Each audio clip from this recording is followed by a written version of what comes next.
Você já se perguntou por que algumas pessoas chamam certos grupos de seitas, enquanto outros os chamam de religiões? A linha entre culto e religião é mais tênue do que parece, e entender onde ela está pode mudar a forma como você vê o mundo. Este canal explora religiões de todo o mundo. Inscreva-se e ative as notificações para não perder nenhum vídeo. A palavra seita vem do latim secta, que significa caminho ou escola de pensamento. Durante séculos, qualquer grupo que se desviasse da religião dominante podia ser chamado de seita, incluindo os primeiros cristãos. Isso revela um problema central. A palavra seita é frequentemente usada não para descrever algo objetivo, mas para desqualificar o diferente. Então, como os estudiosos tentam definir seita de forma mais precisa e menos preconceituosa? O sociólogo alemão Max Weber foi um dos primeiros a estudar seitas de forma sistemática no início do século XX. Para Weber, seitas eram grupos religiosos de adesão voluntária, com membros que demonstravam qualificação moral para pertencer. Diferente das igrejas, que nascemos dentro, as seitas são escolhidas e exigem comprometimento. Seu discípulo Ernst Troeltsch expandiu essa ideia, criando a clássica dicotomia entre igreja e seita.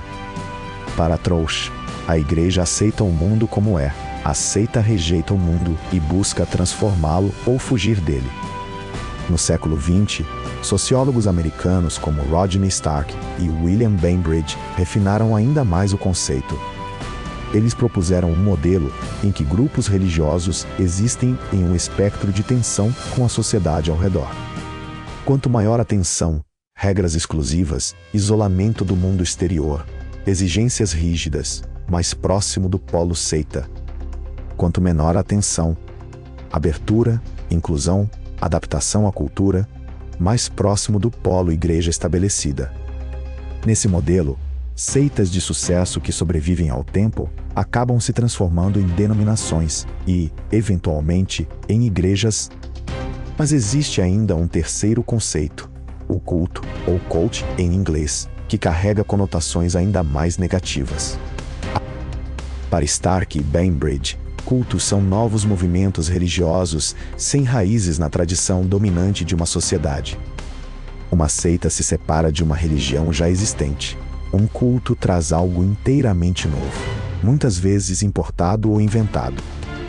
O budismo foi um culto quando chegou ao Ocidente, estranho, desconhecido, sem precedente local. Hoje, é uma religião amplamente respeitada. O tempo e a aceitação mudam tudo. Mas o uso popular da palavra seita vai além da sociologia. Ele carrega um aviso: perigo. Psicólogos e especialistas em saúde mental identificam padrões comuns em grupos considerados prejudiciais. O primeiro sinal é a figura de um líder carismático infalível, cuja autoridade não pode ser questionada. O segundo é o controle da informação. Membros são desencorajados ou proibidos de ler críticas ao grupo. O terceiro é a dicotomia radical entre nós e eles, onde o mundo exterior é fonte de corrupção ou perigo. O quarto é a exigência de obediência e conformidade, muitas vezes acompanhada de punições sociais para quem discorda.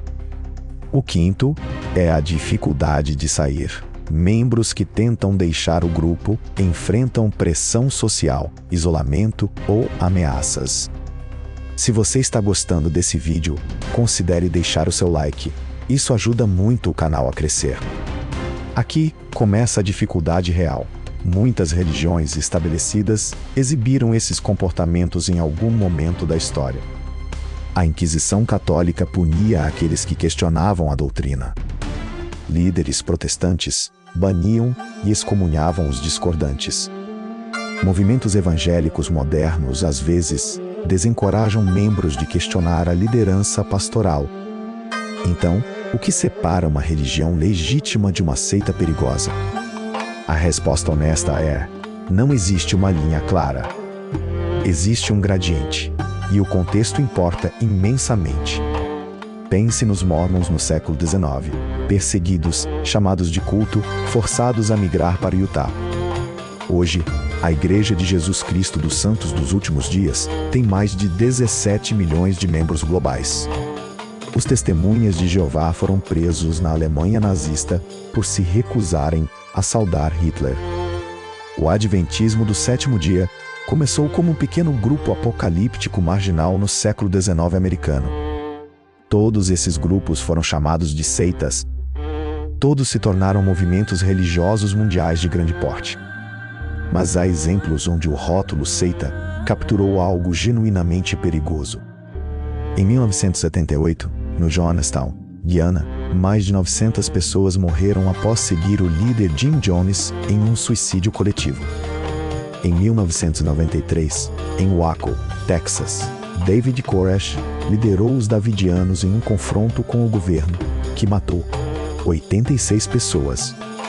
Em 1995, a seita japonesa On Shinrikyo liberou gás sarin no metrô de Tóquio, matando 13 pessoas e ferindo milhares.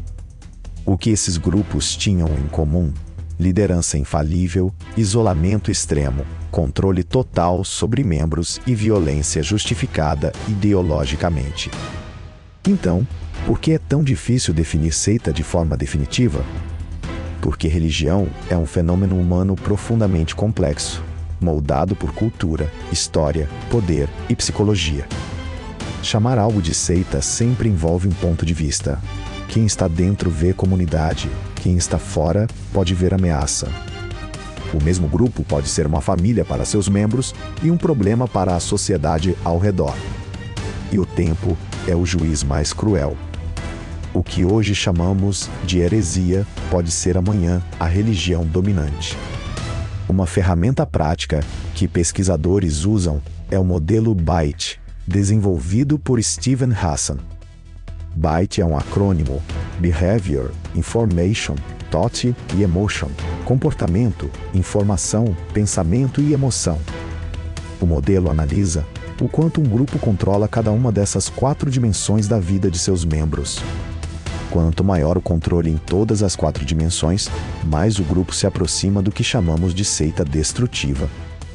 Essa ferramenta pode ser aplicada a qualquer grupo, religioso, político ou corporativo. Isso nos leva a uma reflexão incômoda. O problema não é apenas religioso, é humano. Qualquer estrutura que concentre poder, elimine a crítica e isole seus membros carrega o potencial para o abuso. A pergunta não é só esse grupo é uma seita, mas esse grupo respeita minha autonomia como pessoa? Se este conteúdo está fazendo você refletir, inscreva-se no canal, ative o sininho para não perder os próximos episódios e deixe seu comentário. Você concorda com esse vídeo? A definição de seita separa culto de religião não por uma fronteira nítida, mas por uma série de características que, somadas, revelam o grau de risco. Nenhuma definição é perfeita, mas conhecer os critérios nos torna mais capazes de proteger nossa própria liberdade de pensamento. Porque, no fim, a maior arma contra o controle é exatamente isso: saber fazer as perguntas certas. Antes de sair, vamos revisar o que aprendemos.